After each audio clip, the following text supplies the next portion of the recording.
back to the Kurt's Place channel here on YouTube.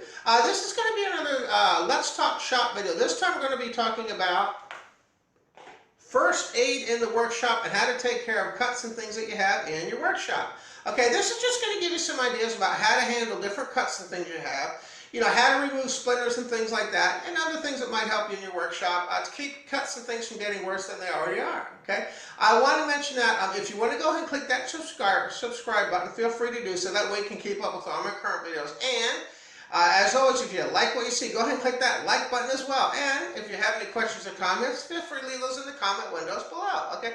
Let's go ahead and begin. I'm going to go ahead and move the camera here to a little bit different angle here so I can get the table in view here to show you what we're going to be working with today.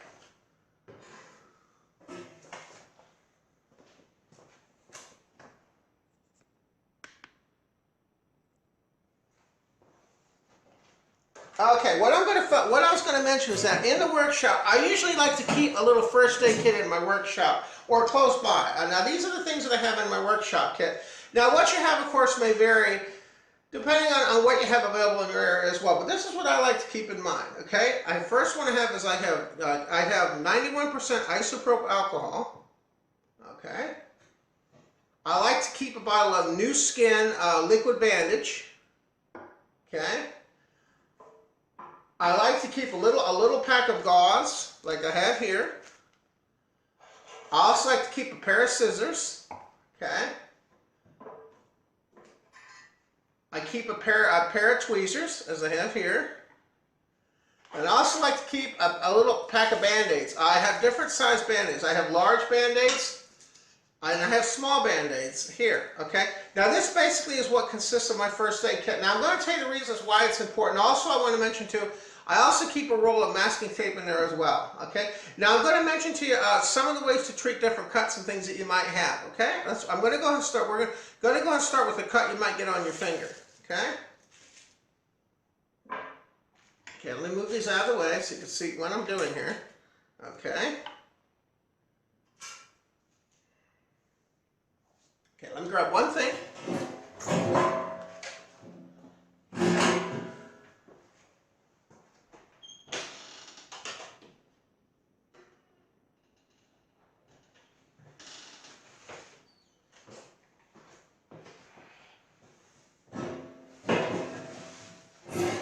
Okay.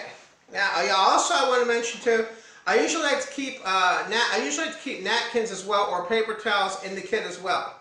Okay.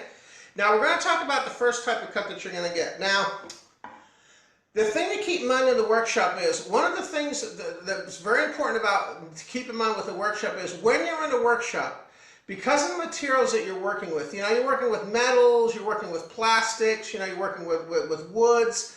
One of the things that can happen is when you get cut, depending how you get cut, whether you get cut, with a knife like this right here, or whether a board or something maybe hits you in the hand or cuts you.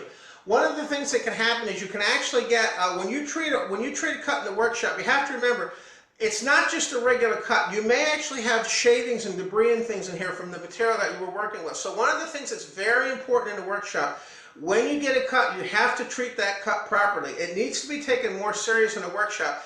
Also, the fact of the matter is, when you start working where there's a chance you could get more metal and things inside that cut. So I'm going to show you how you go about treating a cut if you have a basic cut, okay? Now, if you've cut yourself on your finger, like right in this area here, the first thing I like to do is I take the isopropyl alcohol that I have here. I take a decent amount of isopropyl alcohol. What I do is I actually rub my finger off right here. I make sure that I rub the area off completely with the isopropyl alcohol right here completely to make sure I remove any contaminants and things that I may have on my finger before I treat the cut. Now, if you have a basic cut, it might be alright in normal situations to just go ahead and use a Band-Aid like I have and put a Band-Aid on. But the problem is, remember what I told you about working in a workshop. Because of the fact you're working with a lot of materials and stuff, there's a chance they could get into the cut. So when you're in a workshop, what I like to use is this New Skin that I use comes to the rescue. Before I actually treat the cut, once I have it cleaned, I'll actually take New Skin and I'll actually put New Skin on here first. And what this does is, this is a liquid bandage. And what it does is it makes sure that you have it's almost like having liquid skin over your finger, and it makes sure to keep debris and things out of that cut once you have it in. Once you put the liquid skin on there, it'll help to keep debris and things out of the cut.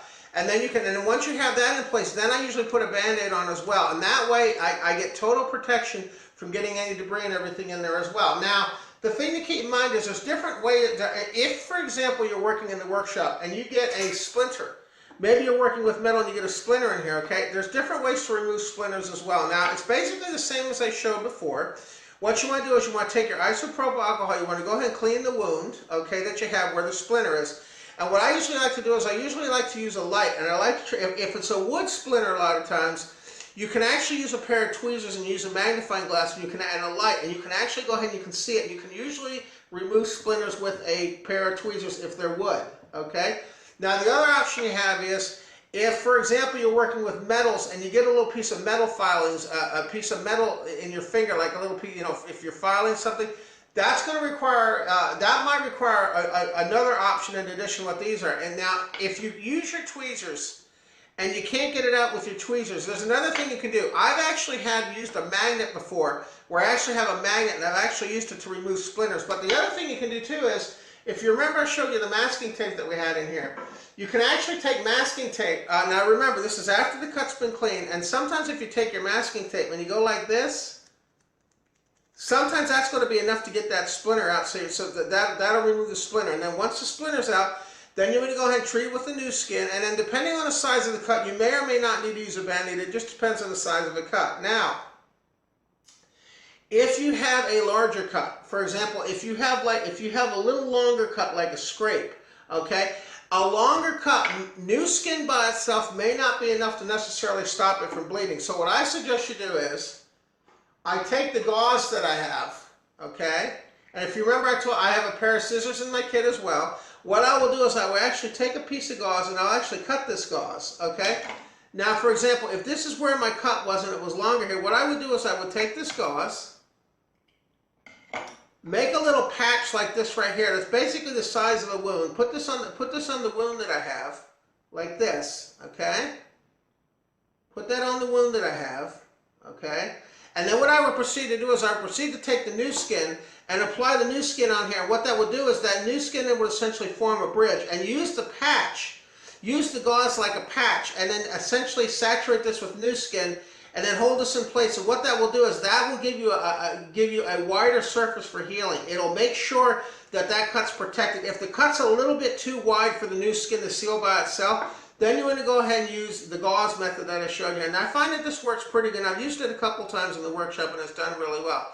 Now, the thing to keep in mind is, if you have a more serious cut, if you're in your workshop and you have something that punctures your finger, anytime you have a puncture in your finger, what I suggest you do is, I definitely suggest you go to a medical place to have that looked at. You cannot, maybe, you know, if you have a place like, we have a place called Secure Medical that actually checks it, that where I can get things checked out.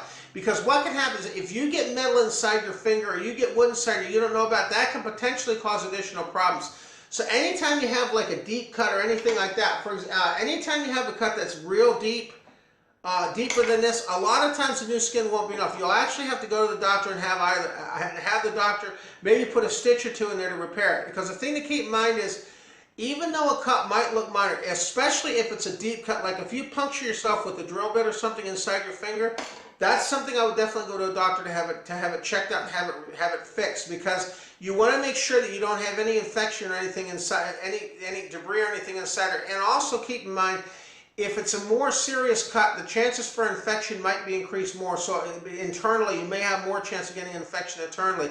That might require you to have some antibiotics. So anytime you have a real serious cut that's more than what I showed in this video can handle, definitely go and see a doctor and have it looked at, okay?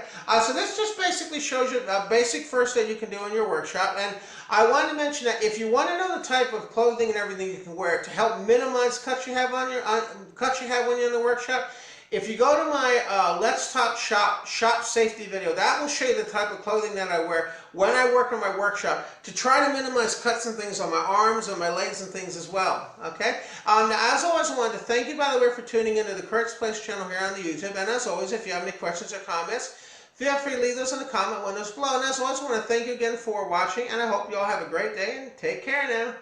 And we'll see you on the next video. Bye-bye, everybody.